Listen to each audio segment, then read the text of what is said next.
Hey everyone, welcome to the Tellor community call. This is the whole Tellor team. Actually, besides Brenda, who is sometimes here. Besides Brenda and Ben, yeah. So did we? Spuddy here? And Spuddy's not here. Sorry, entire team, not really. Yes. Not really. We're working on the entire team getting here at the moment. But yeah, this is Tellor week, so that's what we've kind of dubbed it.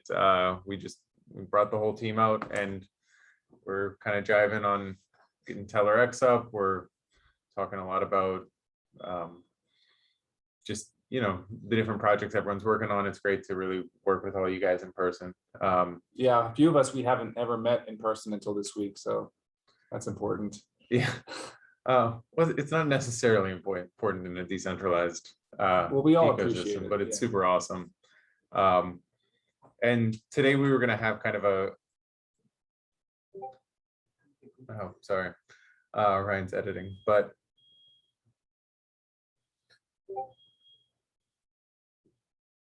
we're just trying to make yes, this full screen so we can see cool. ourselves For the recording. Yes.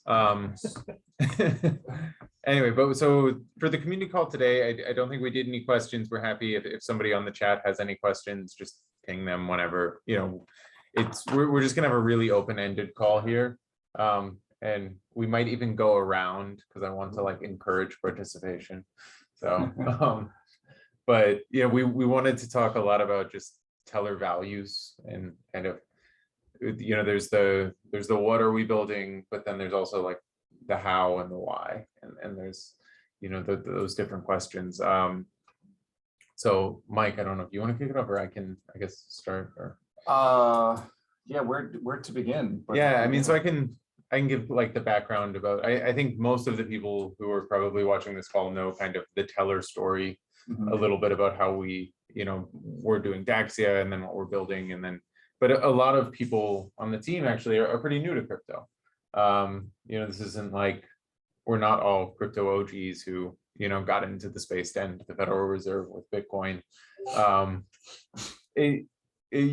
People like laugh or chuckle, but like that was like the original mission of crypto. It was like we're creating a new money so we can get away from government run money, and then it's since kind of evolved from there.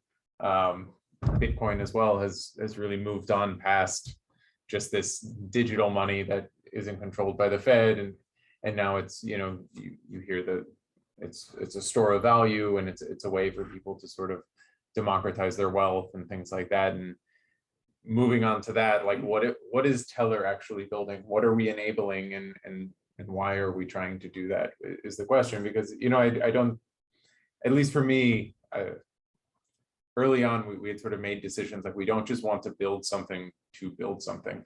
Like whether it's you're building, of course there's a lot of ways in crypto where like if it was just purely about making money, or trying to get your coin to go to the moon, like there we probably would have just done a Binance ICO, shut down shop in 2020, and they did it again 6 months later. Yeah, and like you can do that, and some people do that. We were really anti even using a token early on. Daxia had no token, yeah, and then when it came to Tellor, it was just like, because you didn't want it to seem scammy. Didn't want it to seem scammy. A lot of the tokens were just scams. I remember when we first were like, maybe a token does make sense, and it was just like a gut check. Like, is there like a greed here happening? Like we checked our feet like every step of the way. We're like, no, this actually makes sense to actually power the network to have that token. So yeah. Yeah, and now I think like you can, I would say like we're sort of part of the Ethereum ecosystem at the moment. Not that we necessarily have to align with any one given ecosystem or group of people, but like you've seen the values in the whole space sort of shift as you've moved from a lot of like basically like pre-2016, most people were pretty philosophically driven to do a lot of this stuff, and then now you're getting a lot more institutionals coming on who obviously could care less about the values of any of these companies they're investing in. So like how do you make sure that what we're building is going to be something of the future? And we've obviously said a lot about okay, so we're a DAO. Like what does that mean? Can somebody go let Spuddy in? The side door, if you know where the side door. Yeah, the one, just go through those doors, and then there'll be Sorry. one that goes to the alley. So there's been this recent movement about what is a DAO, what is like, why are we trying to build a company that's a DAO? And like, I guess I feel like I'm talking too much already, but we can, well, I mean, I think this, now that we're talking a little bit about the history of how we started, I'm thinking back, and even like moving towards a DAO is something that the seeds were planted for, that sort of sentimentality or being of that persuasion to want to move in that route, because we were always about growing even the local community here in Frederick. Tellor started, I mean, I met you at a local Bitcoin meetup where we would, bring people in to educate, a small room full of people on Bitcoin mining or what Ethereum development is like. And, part of the early Ethereum community was about just the simple aspect of educating people about this ecosystem and about this technology and getting people interested. That's how I got started in this. It's how I met you. This is something that we were doing really early on. And I can see that playing out in how we decided to grow our community with an education focus and with an engagement focus by like bringing the community in and getting their involvement. Come on in. Okay. Speaking of community, our community manager, Sean, has arrived. We're just riffing right Great. now.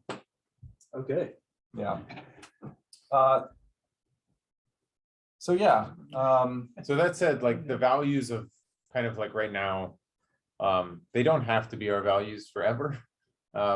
We're allowed to change. You're allowed to kind of shift with how things go and how the company grows as well. So, like this is sort of what we call the core team. And but there's also like a community aspect of people who aren't in this room and what they want to build, the token holders of the DAO.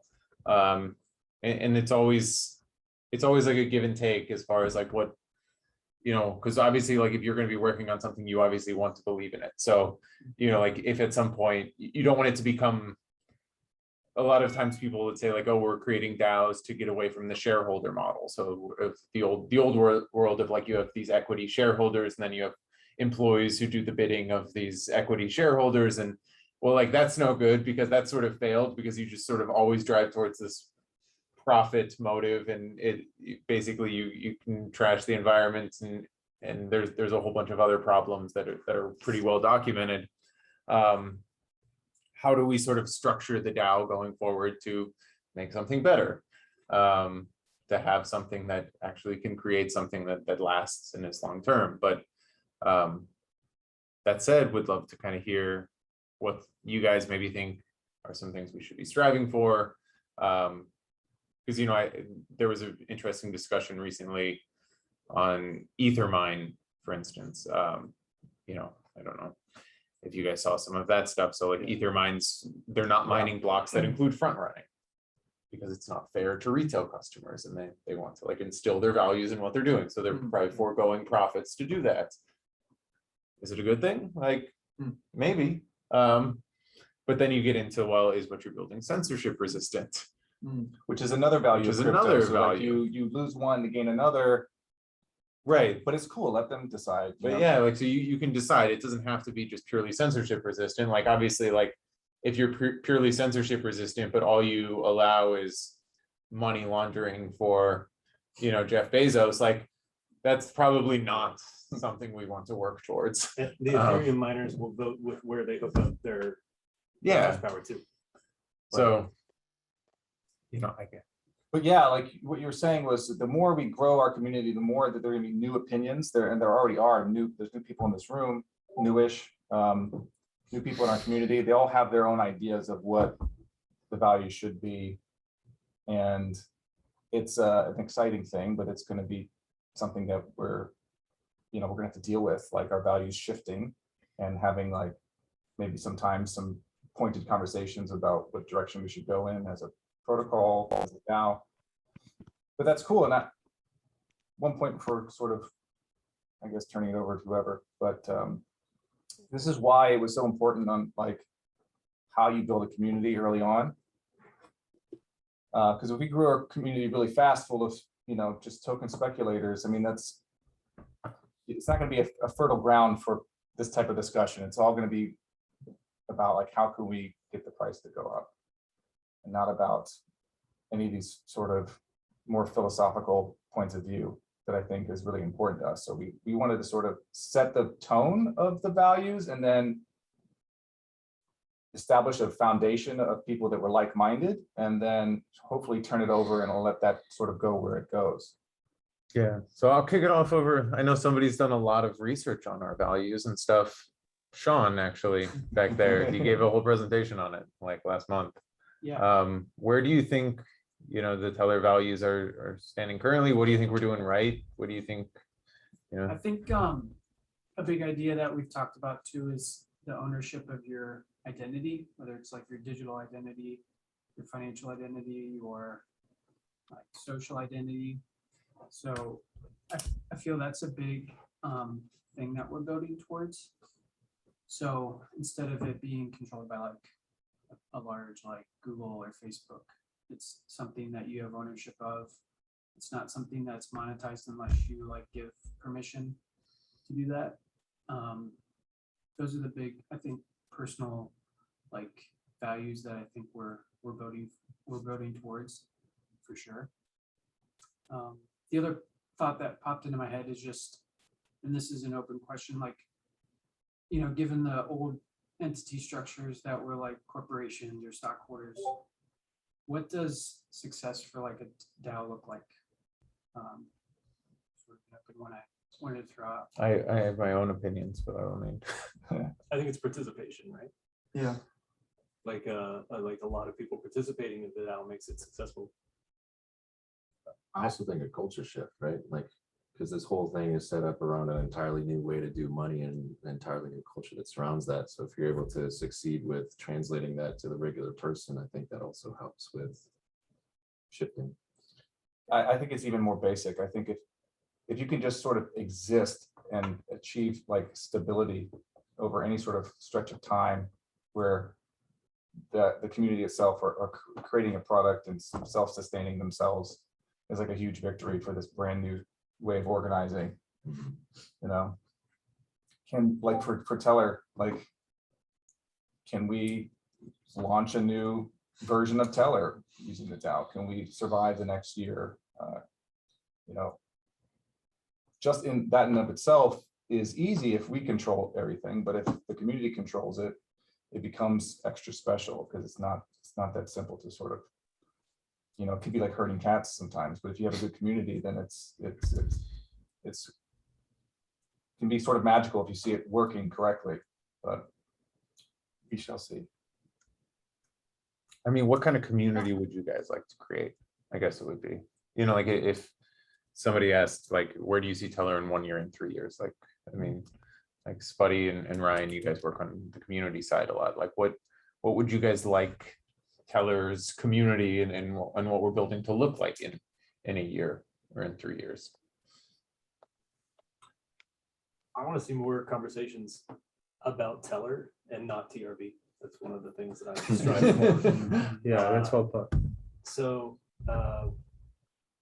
yeah, I want to try to engage people more, and I want to see more people engaged. Our Discord has been great lately. We have even just a handful more people becoming active members in the community and Makes a talking huge about difference. the protocol. Oh, it's been great. So I want to bring more people in who see that, and maybe who also want to talk about Tellor as an oracle, not a token. Yeah, I think that's like one of our strong points too, is like those kinds of conversations are things that we're able to talk about, and you just even spur that discussion. There's obviously a lot of there's no specific right answer for a lot of these questions, but just the fact that we're even talking about it, I think goes a long way for just the kind of knowledge base that we have here. Which I think that's, so to see that kind of conversation in the Discord and kind of drown out the TRB talk, I think that's the direction I like to see as well. Sure. I got some. Yeah. Well, as far as coming from like a just general crypto newbie standpoint, what I'd like to see in the community maybe, I don't know how we to go about accomplishing this, but kind of like a nursery for those new to crypto to kind of like, here's your starting point. If you're new, if you want to understand the why, so that way you can kind of curate the experience too, and have like the meaning behind it focused towards Tellor and the why, instead of, you know, is this token something I should invest in? What's TRB's price? Da, da, da, da. You can like literally kind of almost like curate the experience of anybody new and kind of get them excited about the purpose and the why behind all of it. And like I said, for crypto newbies like me, it would help to just be like, get onboarded really quickly to be like, oh, okay, this is why we do this is why we do that, you know. And because like there's just so much information and misinformation, and then you have people, because the community is based off of people who are like wanting to just make a quick buck versus people that are actually trying to change something. If you're just going into it without getting kind of, I guess, led with like, okay, this is good, you know, this is a good space, stay away from this space, this is a better space, you know, whatever. Having that type of a community, like where you can just plop yourself when you first start, I think could onboard people really quickly to just the whole culture again. That'd be kind of a cool thing to implement. Yeah. People are quick to give advice, like do your own research, but that's terrible advice for somebody new, I think. Right. Yeah. Because there's so much, there's the amount of bad information drowns out everything that's real. Yeah. So I guess confusion real quick. Yeah, that's probably something we can work on. I think if there's any criticism for the communities, we could probably bridge that gap a little more from, you know, you may come for the price, but we want to get you engaged so that the price becomes less relevant and the actual protocol is more interesting to talk about. We've talked about education being a key value of ours for a long time, and I think that could be easily reflected in being this space where people can come, maybe because they've heard about Tellor, but they actually can learn so much more about the entire space, because, you know, we introduce them to the finer points of Ethereum and larger ecosystem. And, you know, the more they learn about our values, the more they also learn about the greater values of Bitcoin and Ethereum as well, because we share the same ones. To jump off that too, like for a good flourishing community, I'd love to see like us also, I mean, we explain like what an Oracle is and what it does, but also like how people can build things with an Oracle, like Tellor. So having that, I'd love to see like a community member like go back and forth, like, oh, I want to build this with Tellor. Like, is this possible? Or can I help Tellor do this? I think that'd be really cool to see like fun ideas pop up with Tellor as the like key infrastructure, which oracles are for blockchain. So where does it come into play, like our like defining how we differ from, you know, other oracles?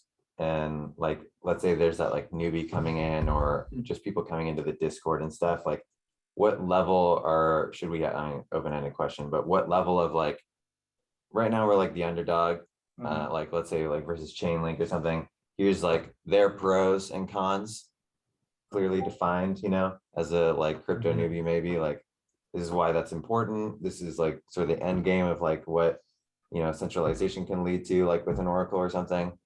Here's why using us is good. Like what level of, you know, like this is why we're better. That's like one of the first questions that people always ask. Yeah. It's one of the first questions people ask. Definitely. And I can try to answer it completely, but you know, people have to make up their mind for themselves what's good and bad. I can't tell them what's good and bad. Yeah.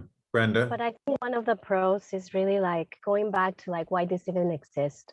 In my perspective, one of the reasons crypto in general exists is because there is something that was initially controlled just by a few, that this platform actually provides a way for other people to actually play the same kind of games and in a cheaper way, or it just provides this access to it. It's still very expensive, so let's not kid ourselves, it's not going to be beneficial for everybody, but it does open up the playing field for a lot of people to do a lot more things that before were just reserved for a very few people. And what's, you know, when they come to us thinking about what's the difference and what's the pros and cons, it really has to go back to the values. Why are you even in crypto? You're just here to make a quick buck. There's nothing we can say for us to like really like, change their perspective on, unless they actually believe in the technology and what it can actually do and why it's even decentralized. Like it's inefficient and it's expensive. Why do you want censorship persistence? Because you want to play the same games that other people have access to. And it's still going to cost money, but it opens up the platform to a lot more people. And it doesn't have, and the beauty of it is that it's not controlled by us, it's not controlled by anybody. And to get that point across, I think that it's going to take, it takes one, that people are open to actually seeing those type of values and valuing censorship resistance for that, versus just for making a quick buck and like not paying taxes on it. So Yeah. Just wanted to point out that, like, is there stuff in the chat probably that we should be paying attention to? Or I've been reading it. He also asked, it's a Laurie asking us questions. He asked where do Mike, Brenda, and I see ourselves in 3 years if the DAO is successful? And We talked about this. yeah, I mean, we've talked about it. Like, I think like the greatest honor of any cryptocurrency is being like kicked out forcibly from your own project.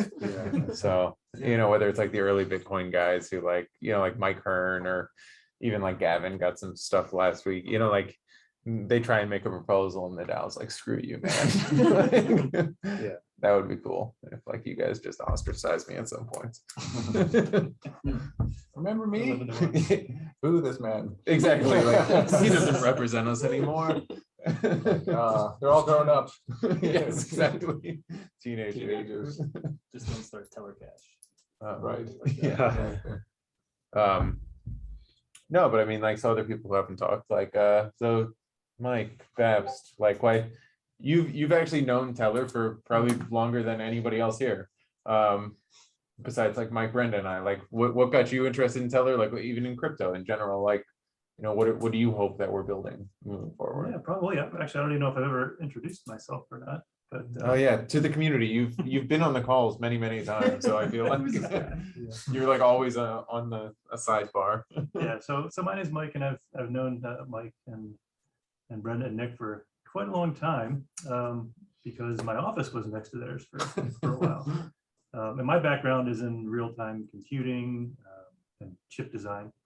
But I always would see them in the hallway or see them at lunch and wonder what they were doing. And so we'd go to lunch, I'd learn a little bit, and yeah, it just seemed like they were doing the right thing, doing the right way. Of course, I was obviously, I learned from these people, so I kind of have that. Their mentality is sort of built in because this is really my main crypto experience. Sure. But as far as what I'm hoping that we build, I'm just really looking forward to the community expanding out into other walks of life rather than just crypto and just DeFi and just pricing services, because what we're building is just capable of so much more. So I'm looking forward to seeing someday, Tellor pop up in areas that people might never expect, because we're answering questions that people have that are, providing useful information on the blockchain. So I'm looking forward to seeing how all that pans out and what other walks of life we can find our way into. Cool. Oh yeah. And then I wanted to ping over to Tim. Tim, like, you've actually been part of a DAO before. I have. A rare experience. Like, what do you think, I guess, would be like, why did you come over to Tellor besides a job? And then, like, what aspects of like the different DAOs do you like, and moving forward, what do you think Tellor can do better as a DAO? Yeah, so I came from Raid Guild, which is like a DAO in this crypto space for people who build things. So we have clients that come in and want something built, and Raid Guild has developers and designers. So that was a great experience. I'm still in that DAO, but so I guess one big reason I came over to Tellor was at Raid Guild, I was going through many different projects over time. And I kind of wanted to have the chance to just focus on one protocol or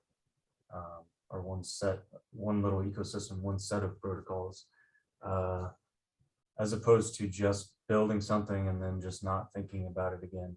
Because I mean, like Tellor is a long-term type of thing that just needs constant work and constant evolution.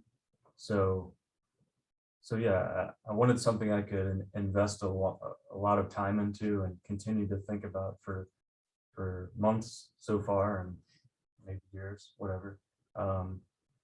But as far as DAOs go, I was always so impressed with how Raid Guild did work. I mean, it's such a new thing, DAOs in general, but somehow the wheels keep turning and people come to them and they keep building stuff. So I guess a good sign of a successful DAO is that you have participation from all sorts of different people, creating things over time. And so one thought I had for maybe a sign of success for Tellor would be if we see independent side DAOs popping up or something like that, where just community members take it upon themselves to organize themselves together, and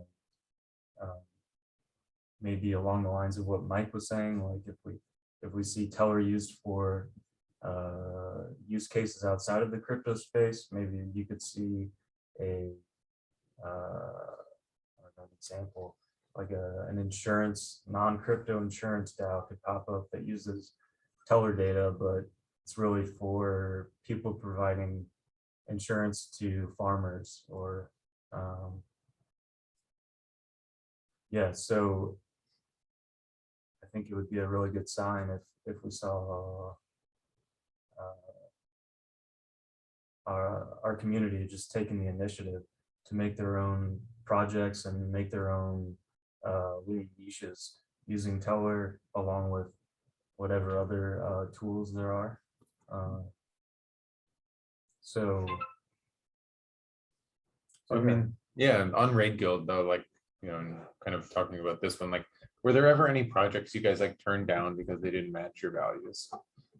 Because I remember talking to Sam about this originally, and like, you know, like what the question would be for us, like, you know, so we've got, I'm sure some people saw like MCDEX is launching on Binance Chain, and you have other projects who are launching on, you know, Cardano, who are asking for oracles, or on Solana, and like, is there any room for saying like they don't fit our values?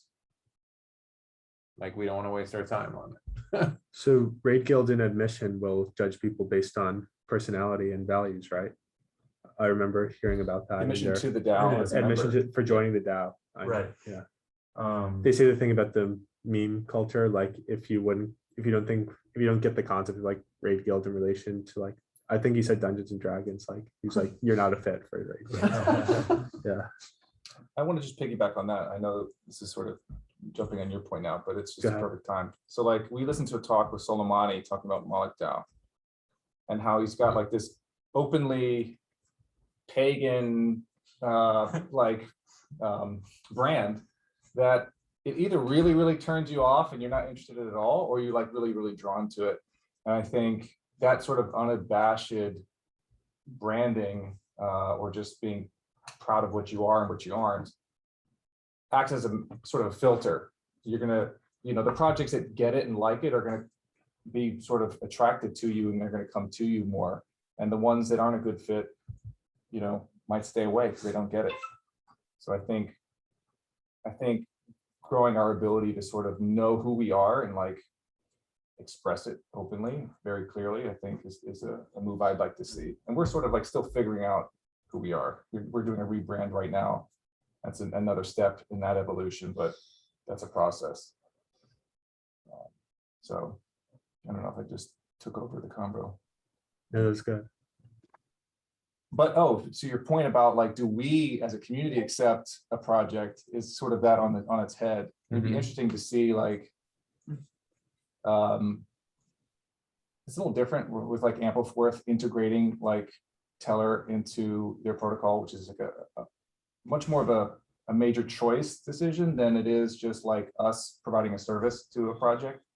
But like what happened in that community was just like, they were really opinionated and really interested, and they still are. And it's I mean, you can really obviously, cool. yeah. It was a cool process to see, but I can imagine what if that happened where like our community spoke up and be like, guys, stop wasting your time with X project. Well, I think you can do this as like a centralized team, but then there's also a point like you ultimately want to become so censorship resistant that like people are creating IDs and submitting for them, and You don't know who they are. and hopefully they, a few times I think it happened in the past, like where Yeah. somebody started tipping an ID and we're like, we have no idea what this is for, but it's super cool.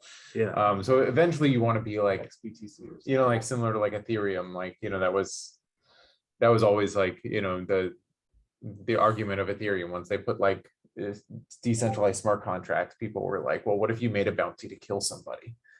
Should we, the Ethereum community, be held responsible, or should the miners be held responsible? And ultimately they were like, they started arguing, well, you would never do it this way. It was just like, Well, that's the whole thing about the DAO hack, right? That's been the whole ethos, is like the fact that they stepped in and Yep. kept and made a whole new fork. That's the one that's been keeping the cloud of, like, Ethereum has kept that reputation that it's still the place to be for censorship resistance, even though it's Yeah. literally built on the idea of censorship.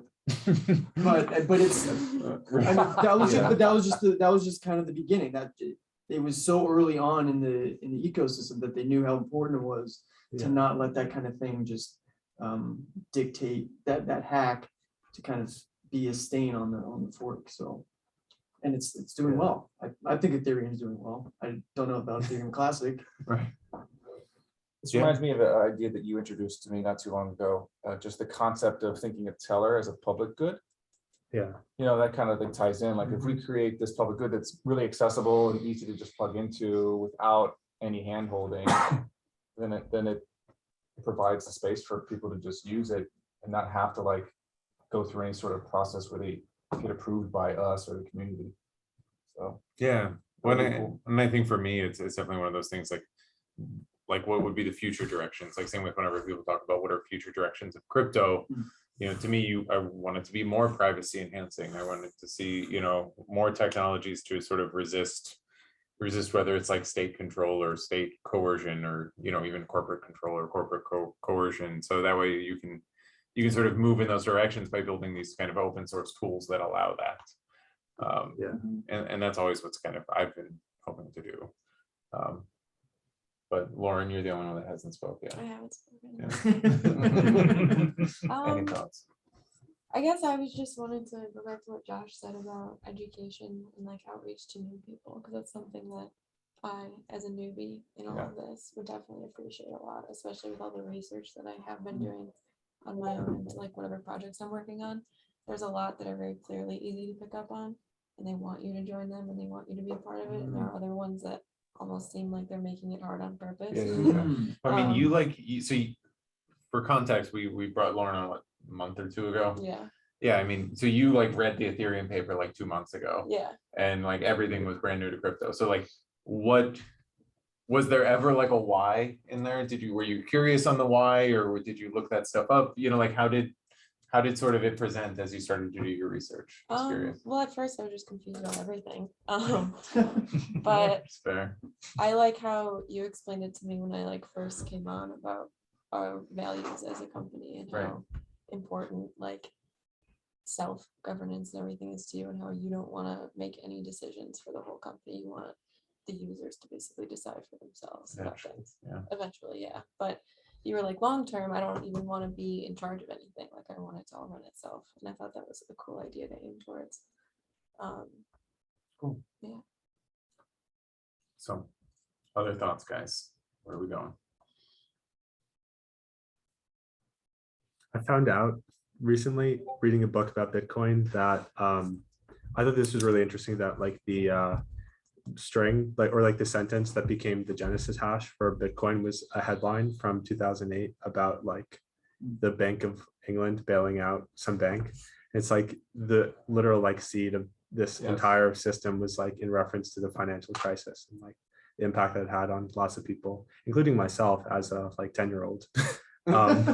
So it's like that, at least for me, like when I started here, like almost by accident, like I thought that sort of like part of my identity had just like disappeared, but to like rediscover it through the lens that like the crypto space was also like so inspired by like economic justice in a sense, motivated by like wrongdoing of like a small group of people who were able to just like simply get away with it. And so I think like, at least for myself, and I'm sure others on the team and others in the space are like guided by the principle that we'd like to do it differently and also like distribute ownership. Yeah. So I mean, I guess like making the harder questions, like what things can we do better, guys? Like where are we failing and what can, you know, if these are sort of the goals and, you know, we all want like the, you know, the cultural revolution, the innovation, the distributed controls, the DAO, where can we sort of dig in? And Like say, how decentralized are we? Yeah. Really? And then yeah. I mean, I I think a lot of can, it has to do with providing good tools to users, to reporters and users, so that that they can go contribute on their own and just make it easy for people, make it easy to sure. use Tellor. Yeah. And there are a lot of people who can participate in the community. They could be reporters. They can, you know, do a lot of things. The basic first step would just be to take your tokens from the exchange and put them in a wallet on your computer. And there's a lot of people that don't do that. And I like to start conversations with people that I think we should would push that inspire way them more. to do that. I mean, Yeah. it's a giant red flag for all of crypto. Like, you know, 90% of all these coins are sitting on Coinbase and Binance. Yeah. Like, what do we? Which is why we can do this better, but we've begun thinking about ways to incentivize, now that we're moving away from just miners being these sort of stakeholders with the system to hopefully a broader audience, but how can we create new incentives, new ways for TRB holders, a new purpose for them to take their tokens off of an exchange and still participate, even if they're not super savvy like a miner reporter has to be. And so things like the Tellor treasuries and these other things, we're openly exploring, like how can we incentivize, because people work on incentives. Some people like have the whole values thing as well, but like you have to have both. It has to be something that jives with them, you know, philosophically, but also like, I don't want to lose money by doing this. I don't want to take unnecessary risks because I'm uncomfortable with managing my own wallet. There's got to be also some sort of potential gain for them to participate. And I think we've begun to think about ways we can do that. And the cool thing about Tellor X is like, you guys are going to be able to make proposals about this as well. And, you know, propose a way to mint new inflationary tokens that go to a certain group of the community to be for some purpose.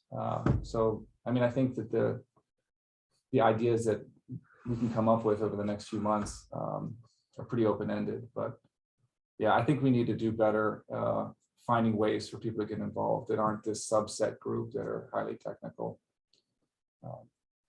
Yeah. I think an area that relates to that would be sort of the bounties thing that we have now. And then also like Tim and I were in online the other week. So that was like 2 weeks or something. And the energy around that was really cool because like people were, I mean, they were incentivized because there were prizes and sponsorships and stuff, which is fine. Maybe Tellor can have something like that that's ongoing, which is sort of like the bounties. But the energy around like donating something, you know, felt really cool because that's, I think, what we want to do is like have people we don't even know donating stuff with Tellor. Like Tellor as a Oracle, not TRB talk. So Right. I thought the energy around the hackathons has been really, really positive. So something like a community like that, where like there's something ongoing I don't know how we do it, but sort of set that incentive path up. Mhm. Yeah, because they get rewards by being involved in that are intangible as well. There's the bounties, but not everybody wins. But there's the intangible thing that happens through networking, and there's usually a lot of educational efforts that you get by being involved in a hackathon. And we mentioned this earlier, but like if we can also make the Tellor community this place where you gain these intangibles, even if you don't hold a single TRV, you come there and you can get value just by being there because we're doing X, Y, and Z kind of thing. Yeah.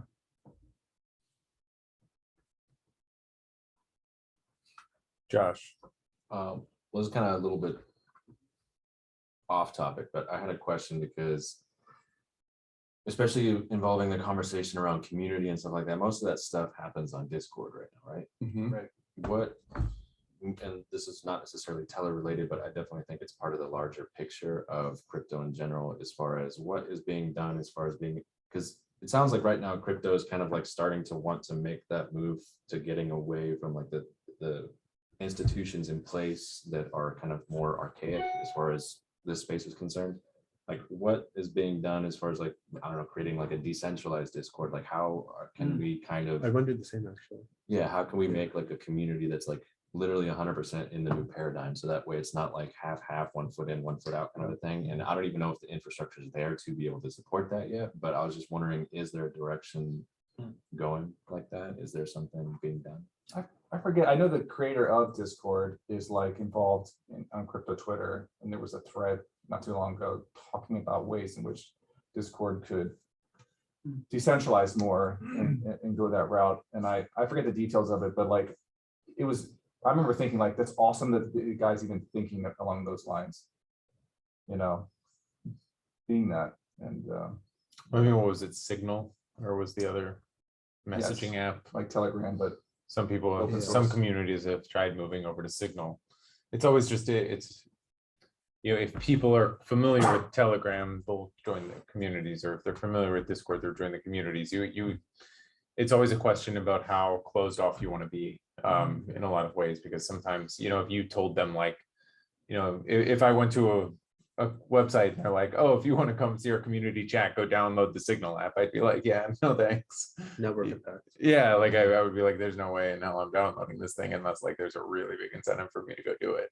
And Well, that's like the with like the recent ETH-CC conference with Tellor talking about wanting to start branching out blockchain technologies in general, for not just having it be, financially focused, for maybe having like a decentralized social media or decentralized whatever you can, find an instance for.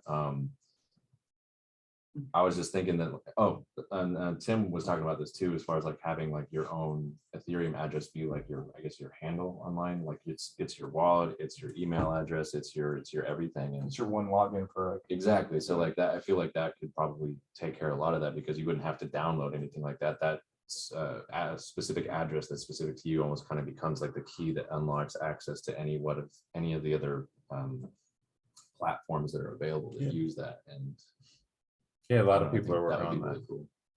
So You're bringing up like sort of the future of crypto, and I think in that talk, or a similar talk, the talk was talking about the sort of, there was the ICO era, and there was the DeFi era that, I think is, I don't know if it's over, but that period of time has changed into the NFT era, and like what's next.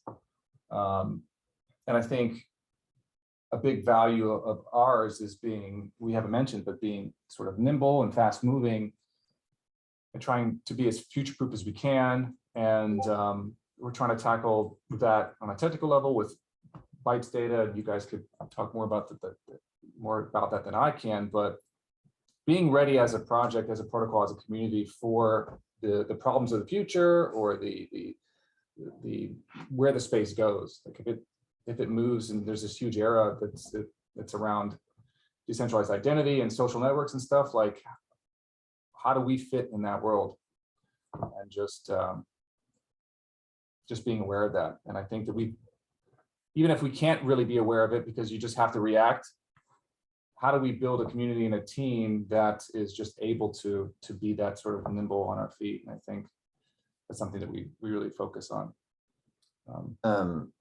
Like in terms of like building out and like making ourselves better, like in terms of our specific values, like okay, like decentralization, what can we do to like clearly define how we're progressing in that? Like, can we eventually have, like, I know we eventually want it to, like, you know, we don't know who's reporting these values and whatnot, but like, what do we like make a role, like you're a reporter, you know, or something like that? Like who is going to be our reporters? Is going to be like these FPGA miners, you know, and then like a couple other like legacy people, like, yeah, like how do we get more, you know, it's gonna like, how do we get more people like, and let, you know, we're also onboarding those, you know, let's say newbies or whatever, like how do we get people to pony up like, you know, $4+ grand to essentially become a reporter?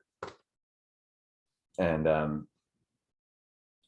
like I'm also just kind of thinking of, it's, if we have things like that that are clearly defined, it helps a lot when we're trying to build, you know, the tools for interacting with Tellor. Like right now, it'd be very helpful if we had a better idea about like who our users are really going to be, because, you know, you're constantly in, you know, building like the new implementation of Telia. It's like so many design decisions. It would be helpful to be like, oh yeah, well, we know like these several users like in the Discord who are going to be reporters, and here's how they want to use it, that kind of thing.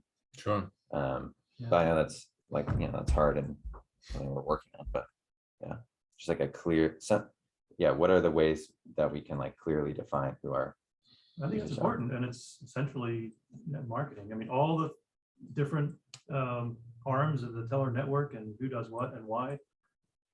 We're looking for reporters. Those incentives need to be clearly laid out for people, right?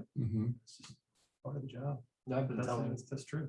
I've been telling people that, yeah, man, you should be a reporter because it's going to be profitable for you. But I don't know any figure to put on it. I can't. But it might not be profitable. No, it's not going to be profitable for everybody. Yeah. Just like mining is not profitable for everybody. But I mean, this is, it's not, because there's things that we can strive for as goals and values, and then there's also like what the reality is that we're going to be fighting against. I mean, this is, Spuddy knows this better than anyone. This is mining 101. Like every network wants, you want every single person in the world to be running a crypto miner to decentralize your network. In practice, you're fighting against basically economies of scale that say, you know, people in China stealing power are going to mine for free, and then it's not going to be profitable for anybody else. Whoever can make, whoever can take the smallest margin of profit, yes, is going to control. And so, you know, but that it's not a bad goal to want to design the thing to try and get more people to do it. Yeah. You know, like you're still fighting against that, and you're always going to be fighting against that, even whether it's staking and the massive amounts of money that are going to be pouring in from Wall Street, or whether it's hardware miners over in China. You know, you're fighting against this sort of economic reality, and I think that's important that you want to keep fighting against it, but you also want to sort of design the system so that way it works even when that happens. So, you know, like even if all the miners are over in China in Bitcoin, it's due to the fact that they have to buy ASICs that are basically, you know, doorstops afterwards. Like they're economically incentivized not to break the network, and it sort of works, and we can still use it even if the goal is to decentralize it. So for little guys who are even Tellor miners now, and I think this is going to be true for reporters also, there's going to be times when there's an opportunity to jump in and make a buck. Like when all the reporters who are controlling everything, you know, they don't have 100% uptime. So if you're paying attention a little bit, there's going to be an opportunity. And if anybody's watching this and you want to be a reporter, we can help you. Well, and I think with Tellor X especially, there's going to be a whole lot of more opportunities, like building it, more of those manual data queries and more things that, you know, take some time and effort and a little human touch. Yeah, the big operations are also like a big ship that can't turn real fast, where you can go to your computer and you can fire up the newest thing. They might have to write a smart contract to do what they do. Yeah, keeping the Ethereum parallel. So while not everyone can mine Ethereum, like there's also validation of the chain, which is just running a node. And it's like with that parallel, like everyone can do it, and Vitalik, every time you hear him speak, he'll talk about wanting more and more people to do that. Unfortunately, like Geth stinks, so like good luck. But with that like parallel in mind, like I think one thing we could work on is like, what can you do with the network running software that does not require money? So that is not only not profitable or profitable, but it's just like money neutral, and sort of like find ways where people can participate in that vein. And like, Yeah, if because I mean, they're, I would say that's a big failure of Ethereum and Bitcoin in Yeah. general, is that nobody runs nodes. yeah, You know, besides and people who run nodes for other people to pay to use. yeah, it's So- like if we haven't found that role yet for people that isn't monetary, it's a good thing to investigate, I think. For sure. Well, I think that's why the why is so important, because it's like, you're not just reporting just to get profits, you're reporting because you're providing this data that's not native to the blockchain, which is interesting to me. Like for me, if I had a computer that was running and providing this kind of data for people to use in a censorship resistant manner, I would feel pretty cool about it. I wouldn't necessarily need the profit to incentivize me. I know that's not realistic for everybody, but just that to kind of hone in on that aspect of like being this source of information is pretty cool. Yeah. And it was talked about earlier, like a good way to, talking about like contributions, like how to contribute other than like, being a reporter or whatnot, like just within the community, and like, creating some bounties about like, creating a source of data that people can use within like Tellor clients and stuff. And how do we like expand like the reach of our bounties? Like right now they live on the website.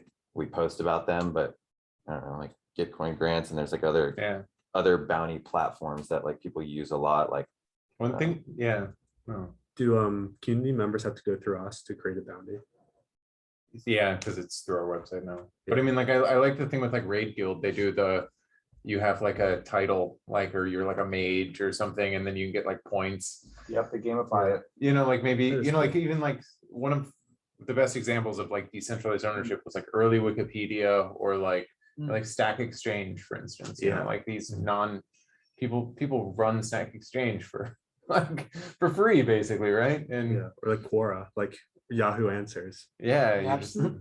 Napster, yeah. YouTube comment sections. Yeah.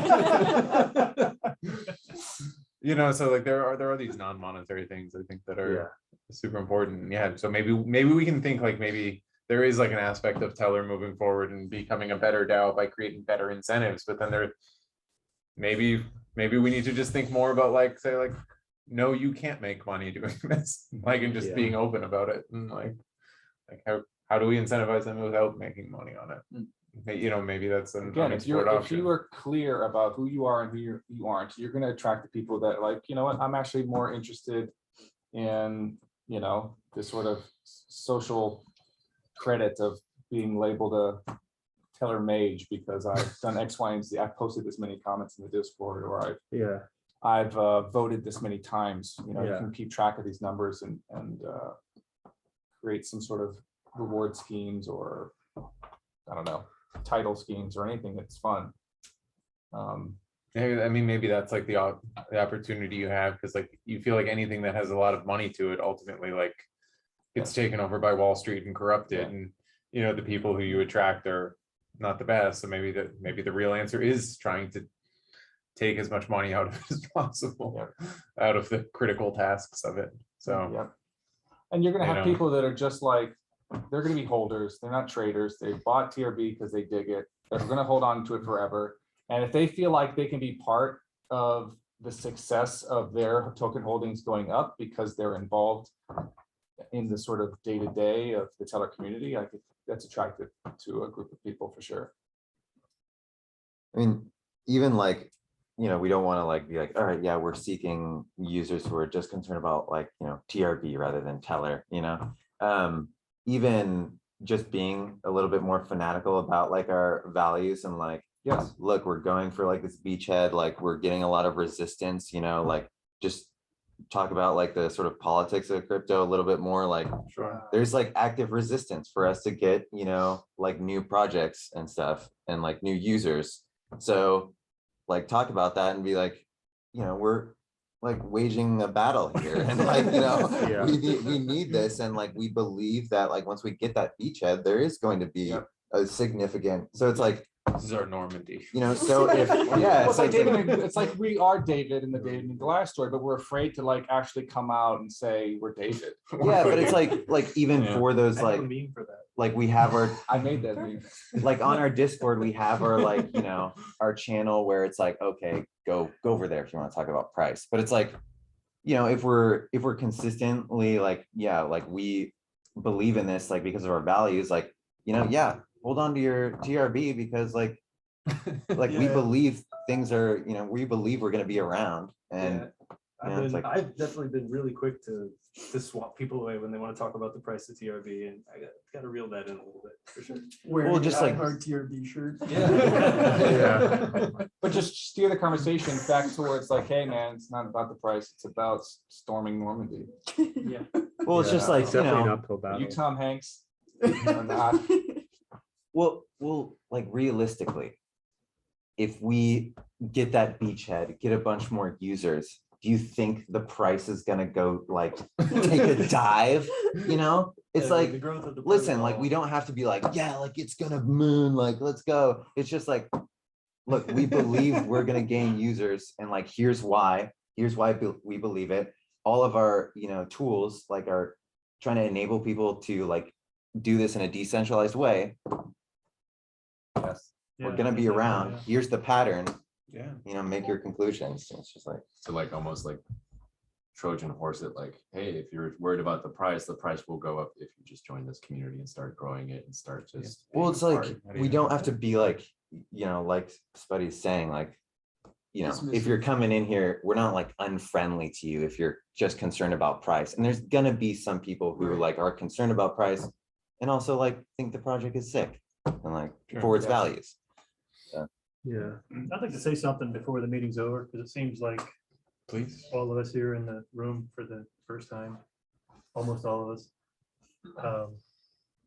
It wouldn't be right to go without acknowledging, you know, some things that, obviously values and goals are important, and, you know, we share a lot of them. Some of us have different values and goals, but that's really not why we're all here.